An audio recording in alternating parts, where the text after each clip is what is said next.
the killing of the snake.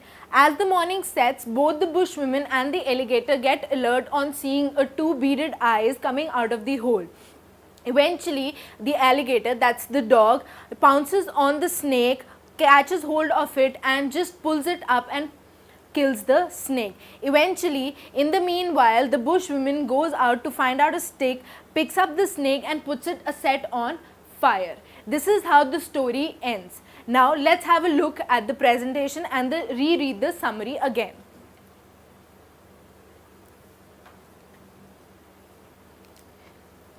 The story opens with the drover's wife and her children alone in the house in the bush.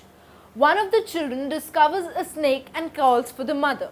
The bushwoman reaches for her stick and rushes to her children, but meanwhile the snake hides in the wood heap. As the snake disappears, the woman puts the children to sleep and waits up with her dog for the reptile to come out. As she waits, she starts to recall several dangerous situations she had to face throughout the years.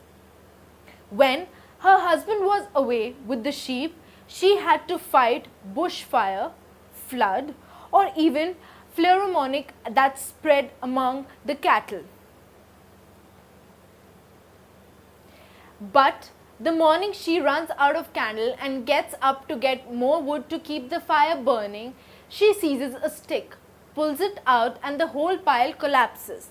The bushwoman gets hurt and starts to cry. She takes out a handkerchief to wipe her tears away, but she pokes her eyes instead as the handkerchief is full of holes. This ridiculous situation makes her eventually laugh. It is near the daylight, but the bushwoman and her dog are still on watch for the snake. Suddenly, the snake comes out of a large crack in the partition slabs. The dog starts to chase the snake and eventually kills it. The woman lifts the reptile on the point of a stick and throws it into the fire. The eldest boy wakes up and notices the tears in the eyes of his mother. He promises not to ever go droving. Now, like many stories by Henry Lawson and like those of Anton Chekhov and Catherine Mansfield, the drover's wife has remarkably little action. The plot, such as it is, suggests the absence of action that characterizes life in the outback. The dry, sparsely settled and inhospitable areas distant from few major urban settlements of Australia. During the long intervals between recurrent natural disasters such as floods, bushfires and droughts, this indicates a technical aspect that Lawson mastered in his short stories, the construction of a coherent fiction on the film set of plots. One of his aims was always to use a slight plot.